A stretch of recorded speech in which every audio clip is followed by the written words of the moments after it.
Accounting no problem में आपका स्वागत है। मैं हूं आरती। टेली प्राइम की इस वीडियो सीरीज के आज के अध्याय में हम आपको बताएंगे टेली प्राइम में स्टॉक आइटम्स की रिपोर्ट क्या है और उसे कैसे देखते हैं। इसके पहले वाली वीडियो में हमने बताया था कि जिन ट्रांजैक्शंस को हम वाउचर्स के माध्यम से रिकॉर्ड करते हैं, टेली में उनकी ऑटोमेटिक पोस्टिंग होने के बाद वे ट्रांजैक्शंस संबंधित लेजर में कैसे दिखते हैं। जिस तरह से हमारे ट्रांजैक्शन का प्रभाव लेजर पर पड़ता है, उसी तरह जब हम सेल्स, परचेज, सेल्स रिटर्न या परचेज रिटर्न के ट्रांजैक्शन स्टॉक आइटम्स यानी इन्वेंटरी के साथ वाउचर्स में रिकॉर्ड करते हैं, तो उनका प्रभाव लेजर्स के साथ साथ स्टॉक आइटम्स यानी इन्वेंटरी पर भी पड़ता है। और इस प्रभाव को हम इन्वेंटरी बुक्स के अंतर्गत स्टॉक आइटम्स समरी में देख सकते हैं। हम इन्वेंटरी से संबंधित 2 वीडियोस बना रहे हैं, जिसमें से ये पहली वीडियो है। यदि आप स्टॉक आइटम्स के साथ ट्रांजैक्शंस रिकॉर्ड करते हैं तो ये दोनों वीडियो आपके लिए बहुत ही उपयोगी है, इन्हें जरूर देखें। स्टॉक आइटम्स की रिपोर्ट के द्वारा हमने अपनी कंपनी में जितने भी स्टॉक आइटम्स बनाए हैं, उनमें से किसी भी स्टॉक आइटम की पूरी जानकारी हम प्राप्त कर सकते हैं।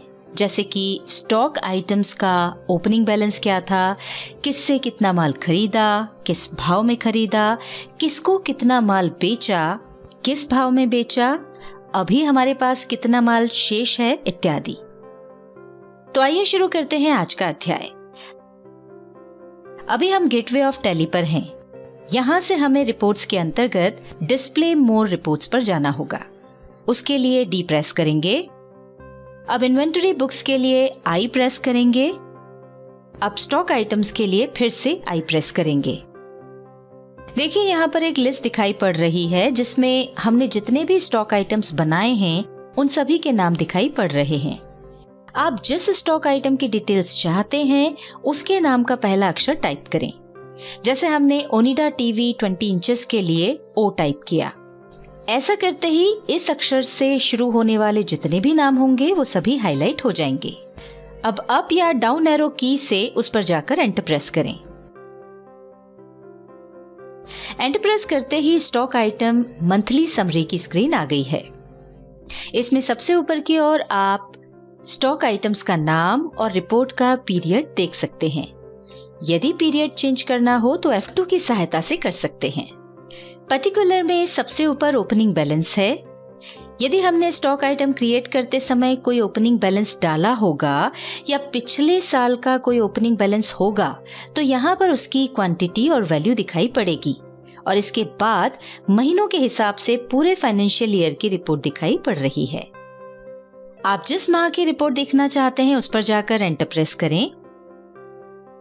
देखिए हमने जिस माह को चुना उस माह की पूरी रिपोर्ट आ रही है। यदि आप किसी अन्य पीरियड की डे वाइज रिपोर्ट देखना चाहते हैं तो F2 प्रेस करके वो पीरियड टाइप करना होगा। जैसे यहाँ हम F2 प्रेस करके 1 मई से 31 अक्टूबर टाइप कर रहे हैं। ये देखिए हमारे द्वारा सिलेक्ट किए गए पीरियड की रिपोर्ट आ गई है। हमेशा ये खास बात ध्यान रखें, जब भी आप कोई रिपोर्ट ओपन करें सबसे पहले उसकी तारीख या पीरियड अवश्य चेक करें। यहाँ भी पर्टिकुलर्स में सबसे ऊपर ओपनिंग बैलेंस है, उसके बाद पार्टी का नाम या कैश या बैंक यानी जिस भी माध्यम से ट्रांजैक्शंस हुए हैं उसका नाम दिखाई पड़ रहा है। उसके बाद वाउचर का टाइप है और फिर वाउचर नंबर है। इसके बाद हमने जो भी माल खरीदा वो इनवर्ड वाले कॉलम में है, जो भी माल बेचा है वो आउटवर्ड वाले कॉलम में है और हमारे पास जो माल बचा है यानी कि जो क्लोजिंग स्टॉक है वो क्लोजिंग बैलेंस वाले कॉलम में दिखाई दे रहा है। और ये सब डिटेल्स क्वांटिटी और वैल्यू के साथ हैं। यहाँ पर किसी भी स्टॉक आइटम के क्लोजिंग बैलेंस से आशय होता है opening balance plus purchase minus sale is equal to closing balance. जैसे यहाँ क्वांटिटी में ओपनिंग बैलेंस 10 है प्लस टोटल परचेस है 7, दोनों का जोड़ हुआ 17। इसमें से टोटल सेल 6 को घटा देंगे तो क्लोजिंग बैलेंस आ गया 11। यदि आप इन सभी की आइटम वाइज डिटेल्स देखना चाहते हैं तो ऑल्टर और F5 प्रेस करें। और यदि किसी वाउचर को ओपन करके देखना चाहते हैं तो उस पर जाकर एंटर प्रेस करें। देखिए, हमने इस वाउचर से जो माल बेचा था उसकी डिटेल्स दिखाई पड़ रही है। यदि आप इसमें कुछ ऑल्टरेशन करना चाहते हैं तो वो भी कर सकते हैं। इसके बारे में हमने डे बुक के पार्ट 3 में विस्तार से समझाया है। अब यदि आप किसी दूसरे स्टॉक आइटम की डिटेल्स देखना चाहते हैं तो F4 प्रेस करके उस स्टॉक आइटम को सिलेक्ट करें। ये देखिए, सिलेक्ट किए गए आइटम की पूरी डिटेल दिखाई दे रही है।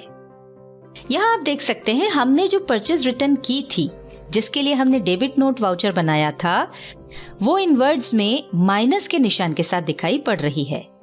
माइनस में वो इसलिए दिखाई पड़ रही है क्योंकि जब हम परचेज रिटर्न करते हैं, यानी खरीदा हुआ माल वापस करते हैं, तो वो परचेज में से कम होता है और उसे कम करने के लिए उसके आगे माइनस का निशान लगा होता है। इसी तरह जब कस्टमर ने जो हमें सेल्स रिटर्न की थी, जिसके लिए हमने क्रेडिट नोट वाउचर बनाया था, वो आउटवर्ड्स में माइनस के निशान के साथ दिखाई पड़ रही है। यहाँ हम आपसे कुछ बातें कहना चाहेंगे। पहली बात, इसके पहले डे बुक और लेजर वाली वीडियोस में हमने आपको ट्रांजैक्शन से संबंधित जो शॉर्टकट्स बताए थे, वो सब यहाँ भी काम करते हैं। इसलिए आप डे बुक और लेजर की वीडियोस को जरूर देखें और यहाँ पर भी उन शॉर्टकट्स का उपयोग करें। दूसरी बात, राइट बटन बार में जितनी भी शॉर्टकट कीज दी हुई हैं, उन सभी का उपयोग करके उनके रिजल्ट्स को समझने का प्रयास जरूर करें। ये सभी आपको भविष्य में बहुत काम आएंगी। तीसरी बात, यहाँ आप F12 प्रेस करके कॉन्फ़िगरेशन मेन्यू में जितने भी ऑप्शंस दिखाई पड़ रहे हैं, उन्हें अच्छे से समझने के लिए एक एक ऑप्शन को यस और नो करके उनके इफेक्ट्स जरूर देखें। यदि आप टैली में कुछ काम कर रहे हैं और इस बीच उस काम को बंद किए बगैर किसी स्टॉक आइटम की रिपोर्ट देखना चाहते हैं, तो उसके लिए गो टू पर माउस से क्लिक करें और यहाँ दिखाई पड़ रहे शो मोर पर जाकर एंटर प्रेस करें। फिर टाइप करें स्टॉक। ऐसा करते ही एक लिस्ट आ जाएगी जिसमें स्टॉक आइटम मंथली समरी दिखाई पड़ेगी। उस पर जाकर एंटर प्रेस करें। अब जिस स्टॉक आइटम की रिपोर्ट देखना चाहते हो, उस पर जाकर एंटर प्रेस करें। तो इस वीडियो में आपने जाना कि स्टॉक आइटम्स की रिपोर्ट किस तरह देखते हैं। इसके बाद वाली वीडियो में हम आपको बताएंगे कि स्टॉक ग्रुप्स के साथ स्टॉक आइटम्स की रिपोर्ट कैसे देखते हैं।